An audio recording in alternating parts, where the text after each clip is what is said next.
Friends, daily ब्लॉगमध्ये आपलं स्वागत आहे. तर आज आपण एक वाटाणा उसळ ही रेसिपी बघत आहोत.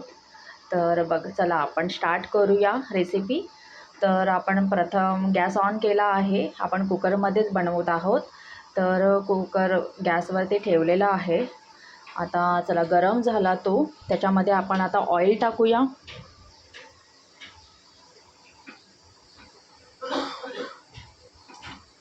ऑइल थोडंसं जरा जास्तच टाकायचं. ऑइल टाकल्यावरती त्याच्यामध्ये आपण आता कांदा चॉप केला आहे तो टाकूया.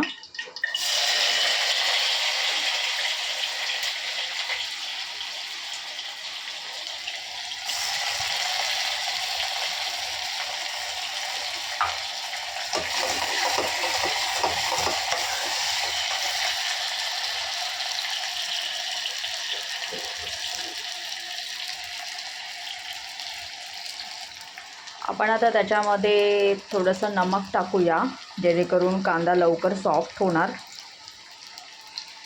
तर नमक टाकलेला आहे.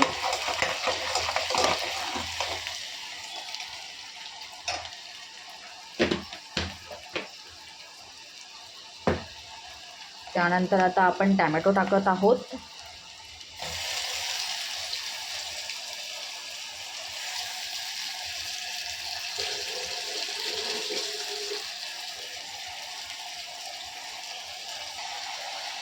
कुकरमध्येच लावायचे. एकदाच 2-3 शिट्या दिल्या ना तर लवकर शिजतात. जर आपण टोपामध्ये ठेवल्यानंतर वाटाणे आहेत ना ते लवकर शिजत नाही. तर त्यामुळे कुकरमध्ये आपण 3 शिट्या द्यायच्या. टॅमॅटो आणि कांदा हा सॉफ्ट होत आहे. तर आता आपण त्याच्यामध्ये मिरची पावडर टाकणार आहोत. आपल्याला कसं स्पायसी पाहिजे त्याप्रमाणे आपण टाकू शकतो. थोडंसं आपण धना पावडर टाकलेली आहे. त्यानंतर आता आपण हळद टाकलेली आहे. किचन किंग मसाला टाकलेला आहे.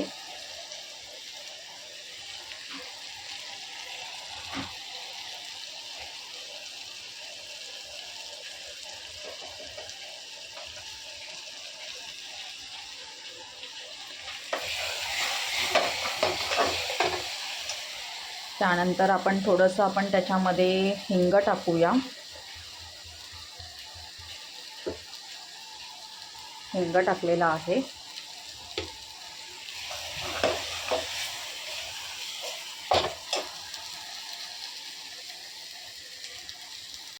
माझ्याकडे थोडंसं कांदा खोबऱ्याचं वाटण होतं, तर ते त्याच्यामध्ये थोडंसं टाकलेलं आहे.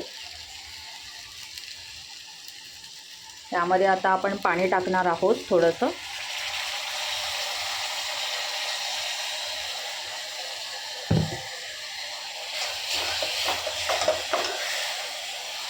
आणि हे जे वाटाणे आणि थोडंसं बटाटा आपण घेतलेला आहे, बारीक बारीक चॉप करून टाकलेला आहे.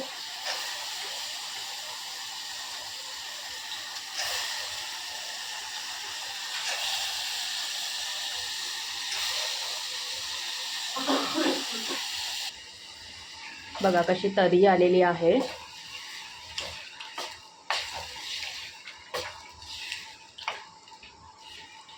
त्यानंतर आपण थोडीशी त्याच्यामध्ये साखर टाकूया. त्यामुळे टेस्ट खूप छान येते. वरून थोडीशी आपण कोथिंबीर टाकूया आता. आणि बाकी आपण थंड झाल्यावरती कुकर ऑन केल्यावरती बाकीची कोथिंबीर आपण टाकणार आहोत. तर आता आपण थोडंसं यामध्ये पाणी पण वाढूया.